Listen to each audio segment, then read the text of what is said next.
Hello friends, நான் உங்கள் புல்கிங். இப்போ நம்ம மார்க்கெட்டில் வந்து ஒரு ஆறுதலான விஷயம் நடந்திருக்கு.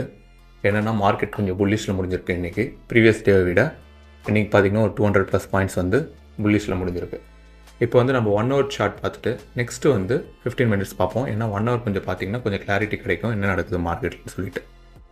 இப்போ 1 ஹவரில் பார்த்திங்கன்னா ஒரு சேனல் க்ரியேட் ஆகிருக்கு. டவுன்வர்ட் சேனல் க்ரியேட் பண்ணிவிட்டு மார்க்கெட் போயிட்டுருக்கு. இது வந்து ட்ரெண்ட் லைன் ரெசிஸ்டன்ஸ், இது வந்து ட்ரெண்ட் லைன் சப்போர்ட். இந்த சேனலுக்குள்ளேயே தான் மார்க்கெட் போயிட்டுருக்கு. இந்த சேனலை இப்போ பிரேக் அவுட் கொடுத்துட்டு 2 டேஸ் ஹைக்கு மேலே ஒரு டே க்ளோஸ் வச்சுச்சுன்னா மட்டும்தான் மார்க்கெட் கொஞ்சம் புல்லிஷில் வந்து ரிவர்ஸ் ஆகுது அப்படின்னு சொல்லி நம்ம எக்ஸ்பெக்ட் பண்ணலாம். அது வரைக்கும் பார்த்தீங்கன்னா செல் அண்ட் ரைஸ் மட்டும்தான். ஸோ இப்போ நம்ம வந்து 15 மினிட்ஸ் சார்ட் பார்ப்போம்.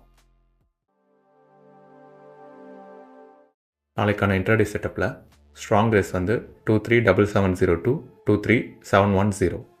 இமிடியேட் ரேஸ் பார்த்தீங்கன்னா 23541 23491 அண்ட் இமிடியேட் சப்போர்ட் பார்த்தீங்கன்னா 23180 23120 அண்ட் அதை ஃபாலோ பண்ணி கீழே வந்தீங்கன்னா ஸ்ட்ராங் சப்போர்ட் வந்து 229562 22894. இதுதான் நாளைக்கான இன்ட்ராடே செட்டப் அண்ட் அப்கமிங்கான strong res and strong support zones. இது எப்படி ரியாக்ட் பண்ணுதுன்னு சொல்லி மார்க்கெட் நாளைக்கு பார்ப்போம். தேங்க்யூ ஃபார் வாட்சிங். Have a profitable day. Happy trading. இந்த வீடியோ உங்களுக்கு பிடிச்சிருந்துச்சுன்னா லைக் பண்ணிவிட்டு அப்படியே சப்ஸ்கிரைப் பண்ணிக்கோங்க. தேங்க்யூ.